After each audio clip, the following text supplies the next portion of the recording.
disappointed I don't see my friend Wayne Heilman on. It's a first. Okay, guys, we will go ahead and get started. It's the Department of Labor and Employment's weekly press call. With me today, Jeff Fitzgerald, Unemployment Insurance Division Director, and Ryan Gedney, Senior Economist with the Department of Labor, and I am Cher Hoven, Deputy Executive Director and Chief Communications Officer. A lot of content to share this morning. We're going to give you an update on there's Wayne Heilman. Thank goodness. I was starting to worry about you, Wayne. We'll give you an update on the Lost Wages Assistance federal program, an update on where we are with customer service, including enhancements to our virtual agent tool. We will give a quick update on additional workload support through several RFPs that are on the street to potential vendors to help with a few workflow issues in the division, and then a quick staffing update, and then we'll turn it over to Ryan for an overview of this morning's July employment situation, and he will also speak briefly to trust fund solvency. We did start borrowing this week as expected, so we will let Ryan speak to that, and of course stop for your questions in between. So let's just go ahead and get started. We sent out a press release this week that Colorado was one of a handful of states to apply and receive approval for the Lost Wages Assistance Program, known as LWA. This provides an additional $300 a week to every eligible claimant receiving an unemployment benefit from July 26th to August 15th. We are reprogramming our systems now to administer these benefits and expect that programming to be complete and these benefits to begin sending them out to the hands of claimants mid-September. A claimant must be eligible for $100 a week to receive unemployment. About 6% of claimants do not meet that $100 a week threshold. That's about 28,000 individuals on unemployment in Colorado. We received $265 million in FEMA Disaster Relief Fund funding for this. As we indicated in our press release, this will provide about 3 weeks of benefits for those who are eligible. We will be able to apply for additional weeks as FEMA indicates to us that funding might be available. The total number of it's $44 billion in the fund, in the disaster relief fund, available for benefits to every state. Continue to seek guidance from FEMA on what the process will be to apply for additional weeks of benefits. A quick footnote on here, and it's technical, is that we are actually not the applying agency to FEMA for these funds.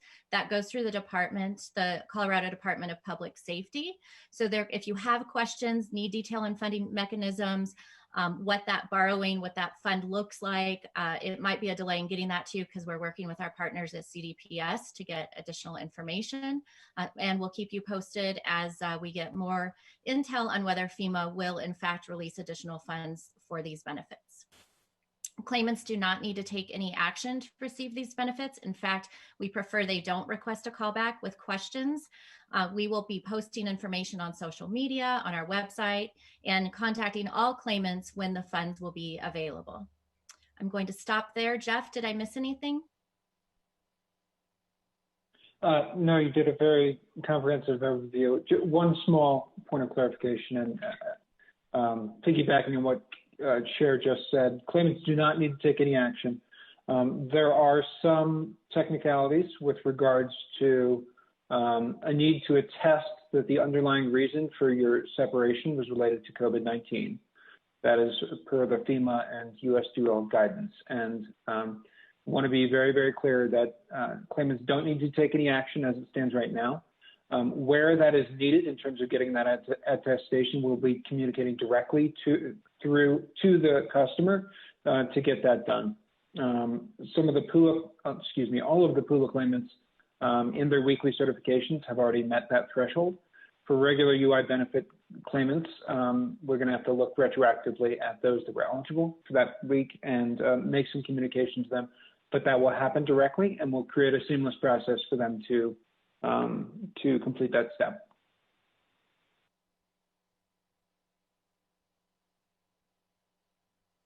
Any other questions on the LWA program? Okay, can certainly circle back to this as we move forward. The next update is an update on how our virtual agent is performing. Again, this is our Google solution that we deployed July 15th. Since July 15th, we've had over 500,000 user sessions in this tool. It's responding either online or by phone, anywhere from 87 to 92% accuracy. So this means that it is responding based on the questions asked, delivering an answer accurate to the question asked. Online continues to perform with more accuracy than by phone, and so we continue to encourage claimants to try the online functionality before calling the main number into the call center. So far, we've made over 23,000 callbacks with this tool. I know there's been a lot of conversation about the time frame that it's taking for people to wait for a callback. We're happy to announce that as of today, we've been able to open 3,700 slots for callbacks due to increase in staffing capacity. That will open up callback slots from September 21st to October 2nd. What's critical in the success of this tool is claimants actually canceling their callback. We have about a 25% no-show rate. These are slots that could go to individuals who actually do need to speak to an agent. And so we are really encouraging claimants, if you no longer need a callback for a variety of reasons, please do call either online or by phone. The cancel callback phrase will get you into the queue to cancel the callback, and you will open up that slot for somebody who does need claim assistance. We are deploying a new campaign today. So we're looking at the appointments that are scheduled the furthest out. We're looking at just October right now. We are trending and theming the reasons for a callback request, and we will be conducting outbound call campaigns to those claimants who don't need to speak to an agent. So these would be somebody who needs to report fraud. These would be a PIN reset, workforce center registration. These are all options available to an individual online without ever having to speak to an agent. So this afternoon, we'll be deploying that campaign. We will be contacting people who need to report fraud and pointing them to the online form to report that. People who need a PIN reset, that's a new functionality added to the virtual agent, encouraging them to try that first. And at the same call, we'll be asking them to please cancel their appointment if it's no longer needed. The opening up of the 3,700 slots plus the outbound call campaign, we hope will, number one, increase cancellations for those who don't need the slot and open it up to others. And again, direct people to other sources of information and resources so they don't need to wait for a callback.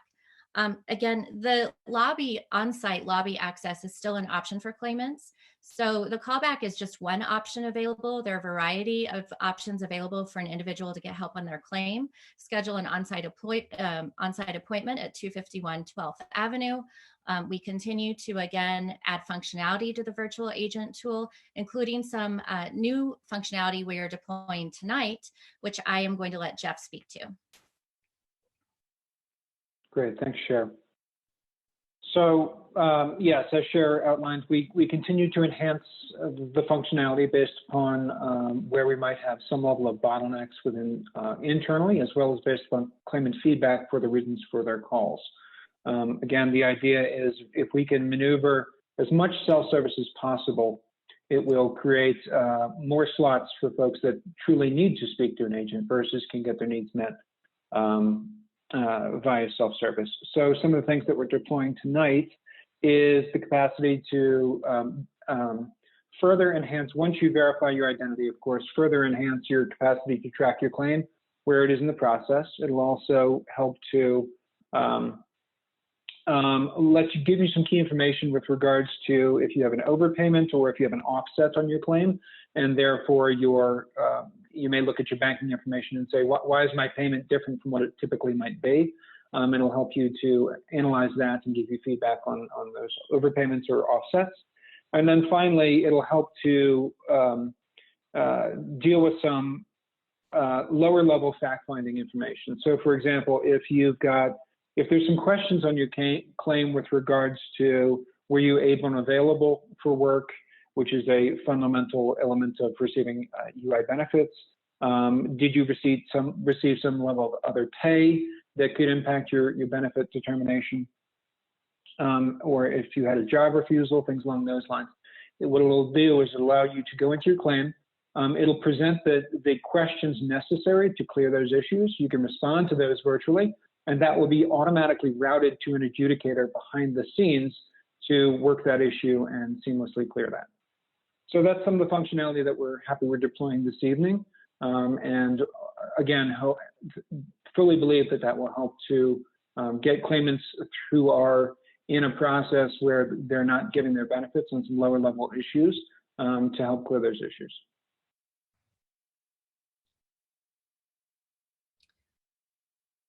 So Tamara has a question about what do we mean by opening up 3,700 slots. Tamara, we have added staffing capacity, so we're increasing the number of agents that are able to conduct callbacks.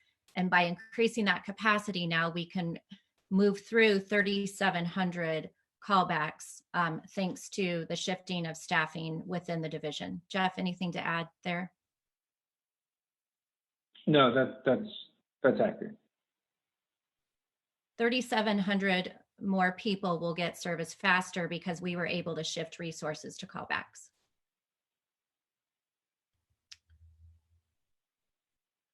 It's 3,700 people who a callback.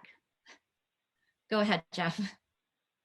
Sorry, the 3,700 more slots over the course of a 2-week period of time, starting September 21st.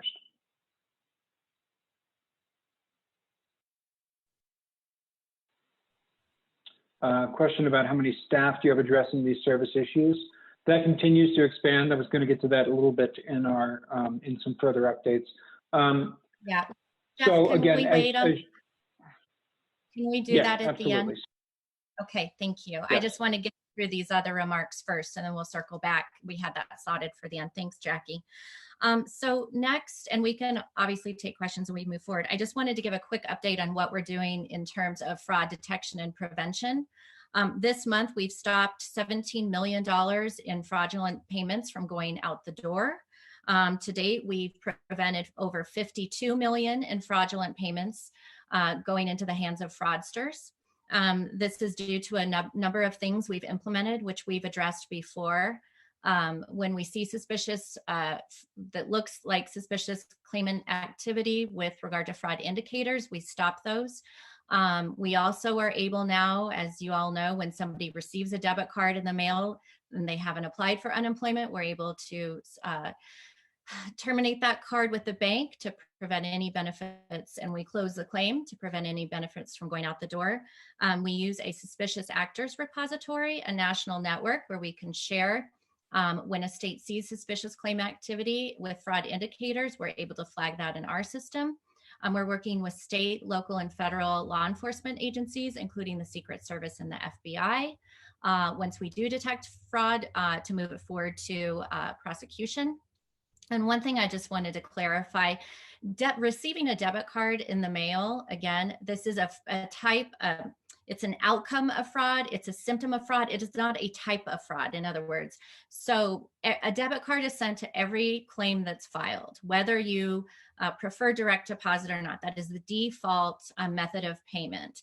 And so the majority of people who are reporting to us that they're receiving these debit cards, unfortunately, at some point in the past, have been victims of identity theft. That has nothing to do with unemployment. That has nothing to do with the division. Quite frankly, it has nothing to do with the pandemic, except for criminals, unfortunately, wait for an opportunity like this to use that stolen identity and that information and conduct fraudulent activity with that. And you see that with a variety of other benefits during an economic downturn like this, unfortunately.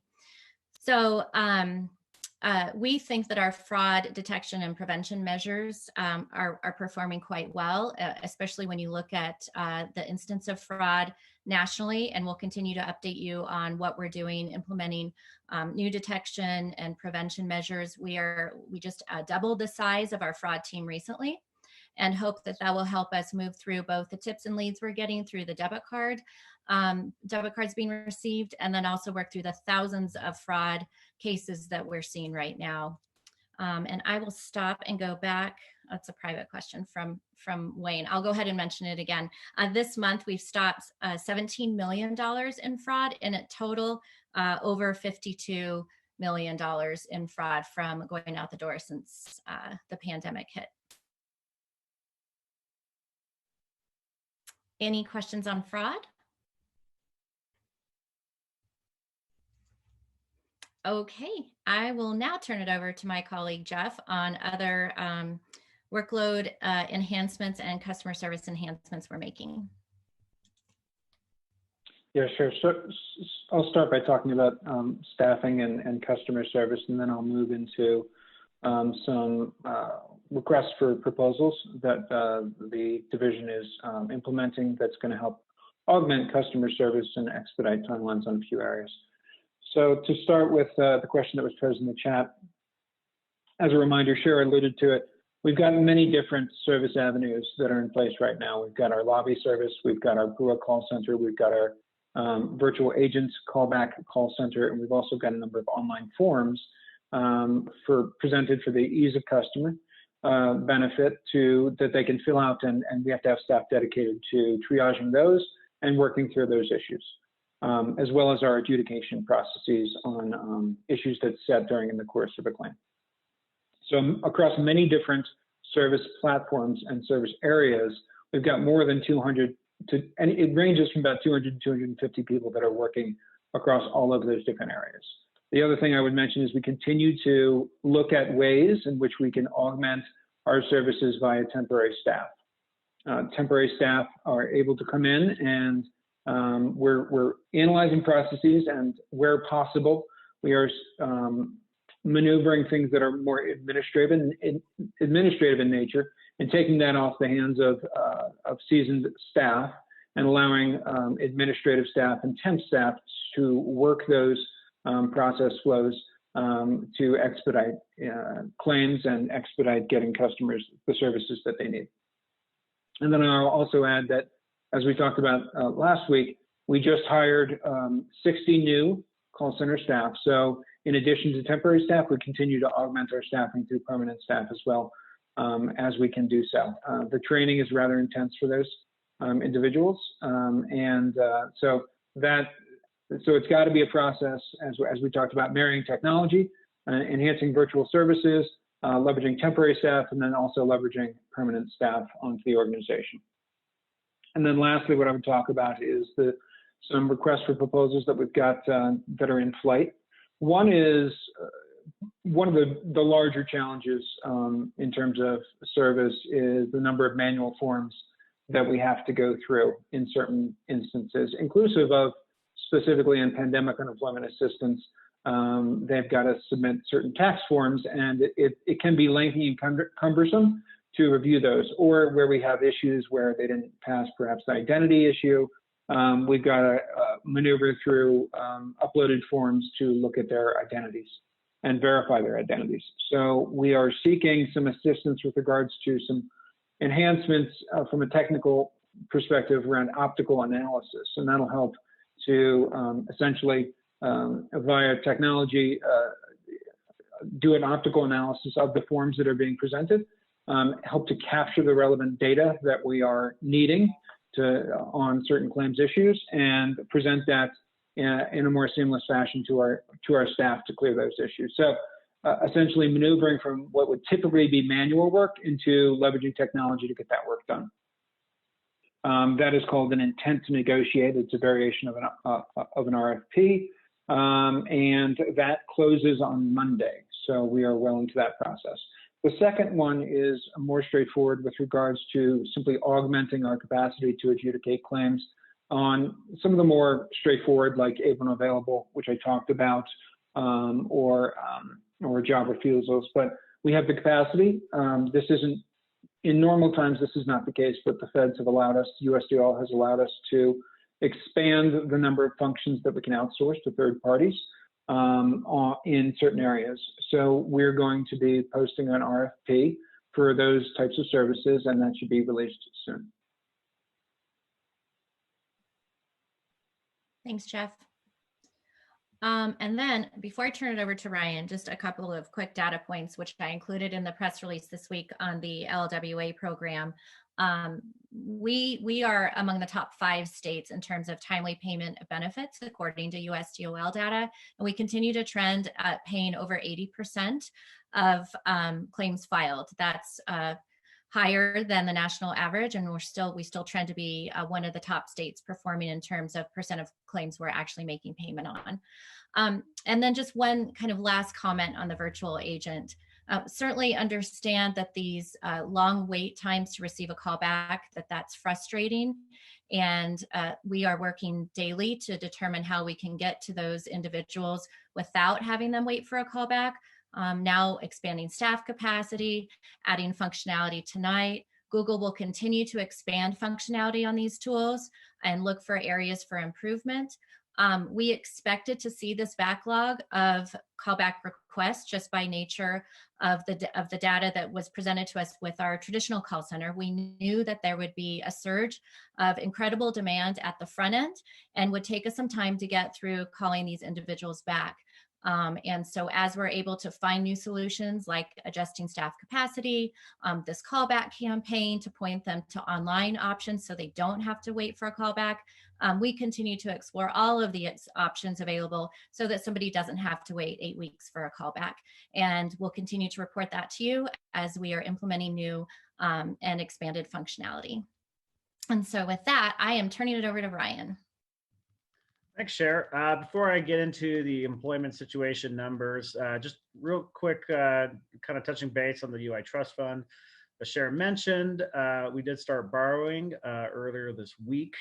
I'm going to send you all a link within the chat that is the daily running total for every state that is borrowing or is either put in requests for future borrowing amounts. This is updated daily. So right now this is updated through yesterday. So as of yesterday, we've borrowed a little under $26 million. And again, you could see California, Texas, New York, they've borrowed much larger amounts. They started earlier. So that's something you'll maybe want to bookmark just to kind of keep track on. We may mention those borrowing amount, those running totals on our weekly press calls, but it's probably something good to have handy. Just to kind of give you an idea, it's really tough still to kind of forecast what do claims activity look like going into next year. What do benefits look like? So I just kind of wanted to give a quick back of the envelope kind of run through for you all, just to kind of think about how much we might borrow just through March.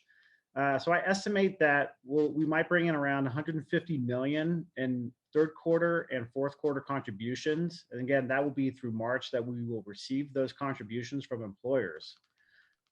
So if we, let's say, average 50 million in benefits paid out a week for regular UI, again, that does represent a pretty significant drop from what we are currently paying out. So through March, that represents a period of about 32 weeks. We would pay out roughly 1.6 billion in regular UI benefits, and we would need to borrow around 1.4 billion because you're basically taking out those employer contributions of around 150 million. Let's say we cut that weekly benefit amount that we're paying out in half to 25 million. That's a little bit closer to what we were paying out on a weekly average during the Great Recession. In that scenario, we would borrow, we'd pay out about $800 million in regular UI benefits through the end of March of 2021, and then we would borrow about 650 million. So that's just kind of a simple example to kind of show, depending on what claims activity level is, what benefits are, what we might have to borrow in that short period of time. And as a reminder, the loans are interest-free through the CARES Act through the end of 2020.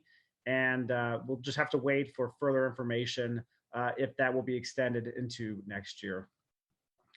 And with that, I'm going to jump into my talking points for the employment situation. The data I will discuss today are based in part on estimates from 2 surveys, statistics like the unemployment rate, labor force, total employment, and the number of unemployed are derived from a survey of households, otherwise known as the current population survey. Simply put, the household survey is meant to capture the employment and labor force status of individuals within Colorado during a given period. The household survey also includes the self-employed, independent contractors, farm workers, and those not attached to a traditional payroll employer. However, we are unable to break those individuals out at a state level. Non-farm payroll job estimates come from a survey of business establishments and government agencies. And these are intended to measure the number of jobs, not the number of people employed. These estimates exclude employees in agriculture, private households, and the self-employed. As we noted in today's press release, the reference period for the establishment and household surveys was the pay period or week that includes the 12th of the month. Therefore, these data provide a snapshot of Colorado's employment situation during continued stages of the governor's safer at home order, which resulted in a return to work for more Coloradans. Revisions to July data, along with preliminary estimates for August, will be released September 18th. And for those of you who, like Wayne, are aware of this, we are also releasing our expected revisions to first quarter next Wednesday. So look for that press release to come out next Wednesday. Now the results from the household survey. July seasonally adjusted unemployment rate dropped to 7.4%. That represents a decrease of over 3 percentage points from June's revised rate of 10.6%. The fall in the unemployment rate is due to a combination of a decline in the labor force of around 98,000 and a slight increase in total employment of around 11,000 last month. Colorado's drop in the unemployment rate was the third largest in the US, tied with Illinois. Michigan and Indiana had larger drops in their July unemployment rates compared to June. While the number of Coloradans in the labor force in July returned to a level similar in May, around 3,080,000, I do not believe this drop was caused by unemployed individuals who simply stopped looking for work because they were discouraged. An analysis of some internal data showed that many individuals who may have shifted from in the labor force to not in the labor force actually do not want a job now. There was also a decline in the number of individuals who are marginally attached to the labor force. That means they want a job or available to work, but have not looked for work in previous 4 weeks due to discouragement, school, family responsibilities, and other reasons. As I mentioned, the number of employed individuals increased by 11,000. So the employment to population ratio improved for the third straight month. While a small gain from June, that ratio is now at 61.7%, which ranks as the 8th highest in the nation. Colorado's rate in February was 67.7%. In July, Colorado had the 15th lowest unemployment rate in the nation. That is a significant improvement from June, when Colorado's unemployment rate ranked 35th. Our neighbor to the west, Utah, had the lowest unemployment rate at 4.5%, and Massachusetts had the highest rate at 16.1%. The US seasonally adjusted unemployment rate decreased from 11.1% in June to 10.2% in July. As we mentioned in today's press release, the 5 counties with the highest not seasonally adjusted unemployment rates were Gilpin, Summit, Huerfano, Pitkin, and Eagle. Among the 7 metropolitan areas in the state, Pueblo and Denver had the highest unemployment rates at 7.9 and 7.8 respectively. Fort Collins had the lowest rate at 6.2%, while Boulder, Colorado Springs, Grand Junction, and Greeley all had rates between 6.6 and 7.2%. It is recommended to compare all the sub-state rates I mentioned to the statewide not seasonally adjusted unemployment rate, which also happened to be 7.4% in July. So it's easy to remember. I have mentioned over the past several employment situation calls the estimated share of unemployed Coloradans who are on temporary layoff versus permanently separated from their employer. In July, about 50% of the unemployed in Colorado were on temporary layoff, and a little under 30% were permanently let go. The remaining share is made up of a combination of entrants to the labor force and those who have voluntarily left their job. During the height of the Great Recession, about 53% of unemployed persons were permanently let go, while around 10% were on temporary layoff. One significant trend of the Great Recession was the long length and duration of unemployment for individuals compared to prior recessions. That is something we will be monitoring as this recession progresses as well. To be clear, the duration data I will discuss comes from the household survey and reflects duration for all types of unemployment. It is not related to duration of individuals receiving unemployment insurance benefits. That's important to differentiate.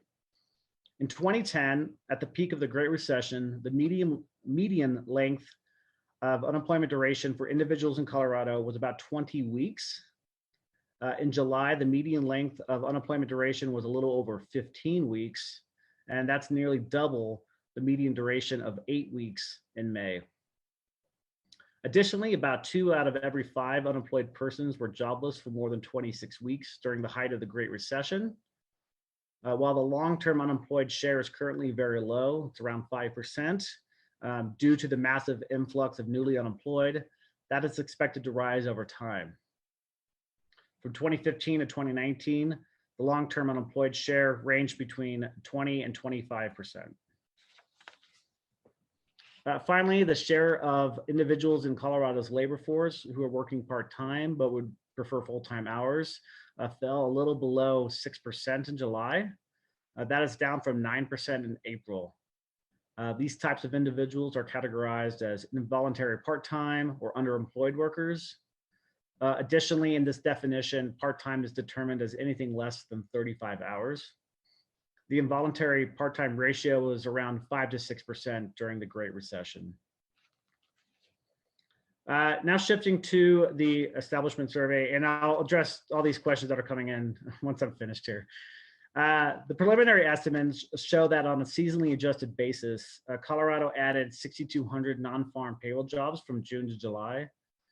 This over the month change, in addition to the revised growth of 57,000 in June, means the state has regained 134,200 of the 342,300 payroll jobs lost in March and April. The job gains of 134,200 over the past 2 months represent a recovery of about 39% of those lost jobs earlier in the year, which ranks as the 36th fastest rate of recovery in the nation over that period. A similar analysis of the change in U.S. non-farm payroll jobs since April revealed the U.S. added back around 42% of lost jobs. However, as I will discuss in a bit, government continues to shed jobs, while private sector job growth was relatively strong in July. The private sector added 23,400 payroll jobs last month, and over the past 3 months, those gains have totaled 168,600. Now, that represents a recovery of over 50% of private sector jobs lost earlier in the year, which exceeds the US rate of 45%. Colorado's private sector job recovery rate ranks as the 19th fastest in the nation. An estimated 17,200 government jobs were lost last month. Like in June, state and local education services were the primary drivers of those job losses in government. That is, again, most likely due to the disruption to the end of the school year across the state. Again, that will include elementary and high schools, as well as junior colleges and state universities. A total of 44,500 government jobs have been shed since February. Many major private sectors experienced significant over-the-month job gains in July. Information, financial activities, and mining and logging, however, experienced relatively low levels of job loss last month. I'm going to highlight the top two gainers since this was also covered in today's press release. Leisure and hospitality had a third straight month with strong gains, adding 11,800 jobs in July, which represents 50% of the private sector growth in Colorado last month. Since May, leisure and hospitality has regained about 53% of the 161,200 jobs lost from February to April. As a reminder, the majority of leisure and hospitality employment is concentrated in hotels and restaurants. Job gains for trade, transportation, utilities totaled 6,800 in July. Looking at the various components of the industry supersector, retail trade has added back about 70% of jobs lost earlier in the year. On the other side, wholesale trade, which shed 5,100 jobs from February to April, has lost an additional 1,000 jobs over the past 3 months. And transportation, warehousing, utilities has shed a total of 11,900 jobs since February. Big driver of that is in air transportation. Finally, I will cover jobs added by metro area. Again, we do not break out non-farm payroll estimates by county. Denver added 16,600 payroll jobs. Colorado Springs added 3,300. And these are all seasonally adjusted numbers. Pueblo added 600. Greeley added 400.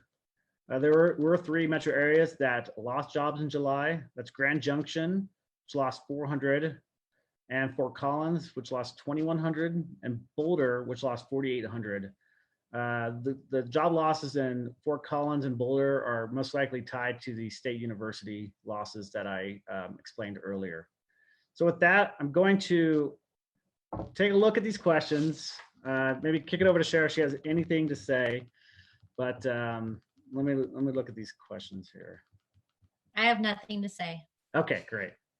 Pressure's on, Ryan. So it seems that the unemployment rate declined by about 30% from last month, but statewide continued claims by 13%. While continued claims are an input into Laos Greg and also incorporated with the current population survey estimates, big part of the definition of being unemployed is, are you working any hours that week? And how the current population survey defines is, if you're working even 1 hour, you are considered as employed. And so we do remove from those Laos inputs claims that have wages attached to them for that week. So that's going to explain most of that disconnect. Is it accurate to say that the unemployment rate declined mostly because Coloradans are leaving the workforce, or is it a combination of? Okay, so Matt, yeah, there's a lot of churn, and I kind of explained it earlier. We could have employed people who, we also have an aging population as well. We have people who are going to retire.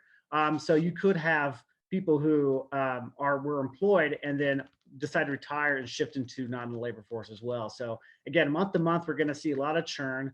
And that's going to explain some of that movement we saw this month. Given the work search requirements for UI, why do you think so many people gave up actively looking for work in July? And although I don't necessarily think, just based on kind of what my research showed and kind of when I talked to my talking points, I'm not sure that we really saw people who were unemployed that actively gave up because they were discouraged. All right, Dan has a lot of numbers here. Let's see here. All right, so labor force participation, yeah, jumped all around. What are these numbers telling you about the trends in the job market over the past few months? Does this say anything to you about optimism, pessimism with the labor force? Dan, some of it is we are going to, without a doubt, this is survey based. We are going to see volatility in these monthly numbers. So you kind of have to kind of take it each month at a time. What this tells me is that our July labor force is similar to what it was in May. And so perhaps maybe June's the outlier here. But what we are seeing is a drop in unemployed individuals, which I think is definitely positive. We're continuing to see an increase in that employment to population ratio, while still well below those February levels. I think we're seeing some positive trends as both for the non-farm payroll jobs, except for say government, we're seeing job gains, and also from the household survey, we're seeing more individuals employed. So I think those are some optimistic things to take away. Again, we still have a lot of people who are unemployed. It was over 200,000 individuals. So those levels are still extremely high. An unemployment rate of 7.4% is still extremely high when you consider we had historically low rates earlier this year. So just kind of taking it 1 month at a time and seeing how that really tells the whole story here. Wayne, do you believe the number of people who don't want jobs was related to the extra 600 per week? Yeah, again, it's just kind of speculation, Wayne. I don't know if there's any evidence to really show that. Again, you know, the FPC, the 600 is really a very new function. This isn't something that was offered during the Great Recession. I think I would believe that as we get more into longer term unemployment. But I just don't think there's much evidence to show that people are actively opting out of the labor force because they're not receiving that extra $600. Because again, there are still those job search requirements for UI. And, you know, like I mentioned in previous press calls, you know, average weekly benefit amount is around $350, which is on average going to be around 35 to 40% of your wage replacement. All right, Mark, there's some national news reporting outlets showing that women are leaving the labor force in greater numbers as a result of childcare issues. Do you know when this may show in the data or how much in the labor force participation rates are shifted to gender? Mark, this is probably something I'll have to look into. That's definitely, I think, a concern in terms of having all these huge childcare issues in terms of having to watch basically teach your child, or the whole school year is going to be a very, very different. I think we only had about 1.5, 2 months of disruption last school year. So I think that's something that we'll want to watch kind of what are the national trends doing as well as the state trends. So Mark, I'll just kind of put that on myself to kind of look into that and see if I could have something a little more concrete the next call we have for the employment situation. Are those leaving the labor force afraid to return to work because of COVID? Yeah, you know, no idea. Again, that's just speculation. We don't have indicators that, you know, I could assign to each individual saying, you know, why are they leaving the labor force? So fortunately, Wayne, that's just something I can't speculate on. I don't know. All right, I think I've exhausted the questions. Now I'm going to kick over to Cher. And then, yeah, if anyone has any more questions or anything related to UI data as well, feel free to ask. Great. Thanks, Ryan. That was a great update. We'll pause for any last minute questions. And then just a reminder that these calls are recorded and available for you if you've missed any of these data points that we've thrown out at you today. So we distribute the link to this call in a follow-up press release after each week's call. Back to you, Ryan. All right, so Tamara, I think we mentioned this in the press release, but we're still seeing FPUC trickle in.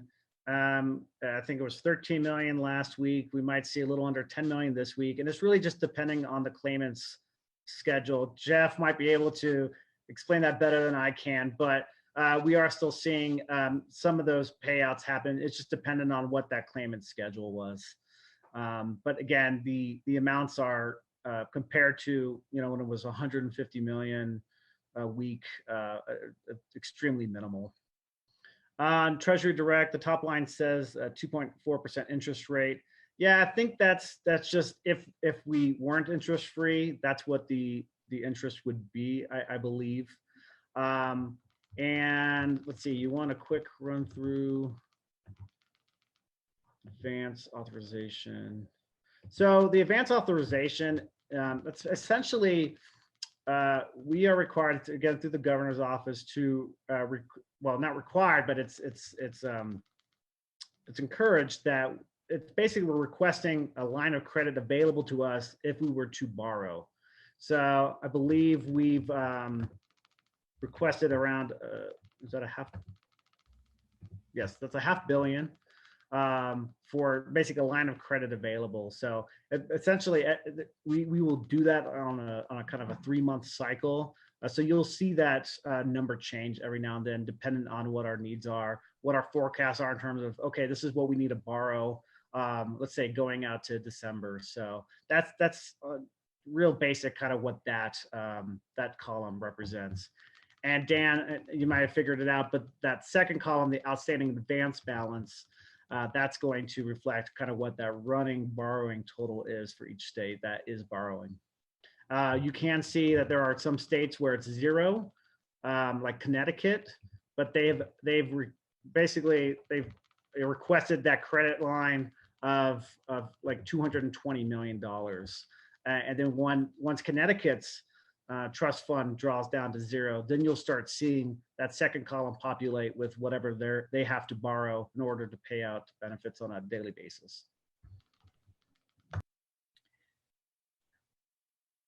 So I'm going to go back to Tamara's first question. The reason, again, as Ryan said, we're still paying the FPUC benefit is if you were eligible to receive unemployment through the week ending July 25th, then you would be receiving that FPUC benefit. So these are backdated claims, individuals who, for whatever reason, maybe are just filing for unemployment, being unemployed up through any period through July 25th. So you'll continue to see some trickling out of FPUC funds.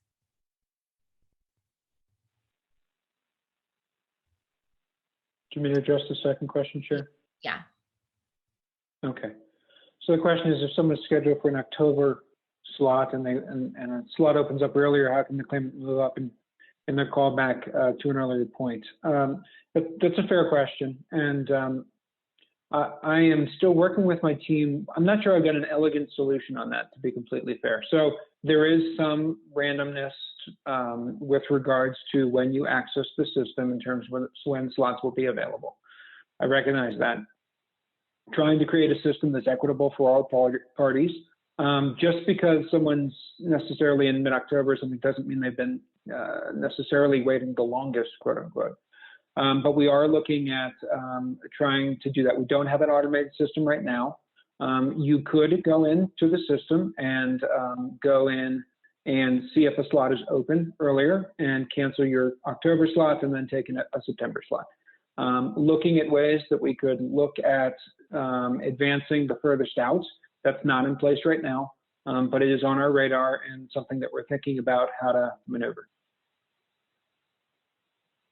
And because it bears repeating now 3 times because it's so critical to the performance of this new virtual agent tool, the no-show rate really is impacting our ability to quickly move through the list of people who need a callback. Again, we recently, and you'll see an increase in requests for callbacks even when there's a change in federal programming. So for example, when we were actively applying for the LWA program, we did see a surge in callback requests just for information about the LWA program. Again, this information can be found online. We push it out through a press release. You all help us report this publicly. We notify claimants anytime there's a change in benefit eligibility or new benefits available. So we proactively notify them of those programs. Additionally, when they start, when they're at the end of their regular unemployment benefit and potentially eligible for one of the extensions, we notify them. So there is a lot of claimant interest when there's a new program, inquiries around how do they move from one program to the next. Again, reporting of fraud, it represents a large number of the callback requests for October, and these individuals don't need a callback. Actually, it's best if they just give us that information so that we can log it and begin to investigate it. So again, we do hope that this callback campaign we're starting today will open up additional slots, and we'll just continue to report back to you on how that campaign is working, the new functionality tonight, adding staffing capacity as we're able. As Jeff said, we're adding new agents, temporary folks on Monday, adding staffing. So we continue to make improvements daily as we're able to and report those out to you. So any other questions? Okay. Well, you know how to find me if you do have any questions. We do appreciate your attention today and your interest. Hi, Jackie. Bye, Jackie. Good to see you. And let me know if you need anything else. Certainly happy to help you. Have a great day and a great weekend. Thank you.